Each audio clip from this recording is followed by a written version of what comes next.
بسم الآب والابن والروح القدس إله واحد آمين. معجزتنا النهاردة مع القديس الأنبا برقام مع بنت من أسوان اسمها مريم، كانت مشلولة في جسمها كله، وكانت أمها هي اللي بتساعدها في كل شيء، ولدرجة لفت معاها على أطباء كتير وقالوا لها الحالة ما فيهاش علاج أبدا غير إنك بقى تفتح إيدك لربنا. فالأم خدت الكلمة بمنطق الجد فعلا وقالت أنا هروح أصلي لبنتي، وربنا إذا كانت الأطباء خلصت أدويتهم فباب ربنا دايما مفتوح.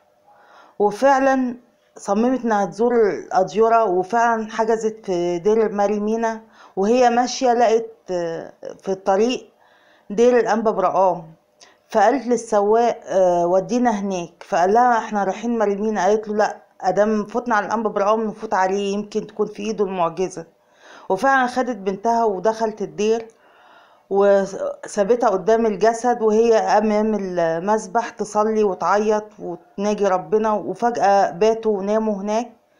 فحلمت بالست العذراء بتقول لها مالك يا مريم، في ايه؟ نفسك في ايه؟ قالت لها نفسي ان انا اقوم واتحرك لان امي تعبت معايا جدا، واتمنى ان انا محدش يساعدني تاني. فقالت للأنبا برقام تعالى يا أنبا برقام شوف الحالة ديت لانها معاك في الدير.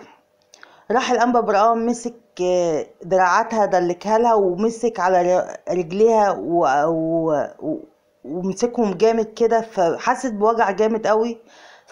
ففعلا حست بأشعارة جامدة في رجليها، وحست ان في قوة دبت فيها.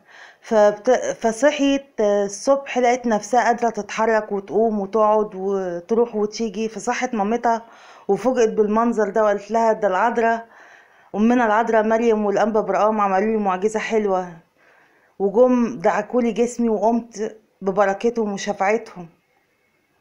والأم فرحت طبعا بالمعجزة ديت وحكيتها لكل الناس، وبقت تمجد الله في قديسيه في أمنا العذراء مريم والأنبا برقام، وصلاتهم وشفاعتهم تكون معنا آمين، والمجد لله أبديا آمين.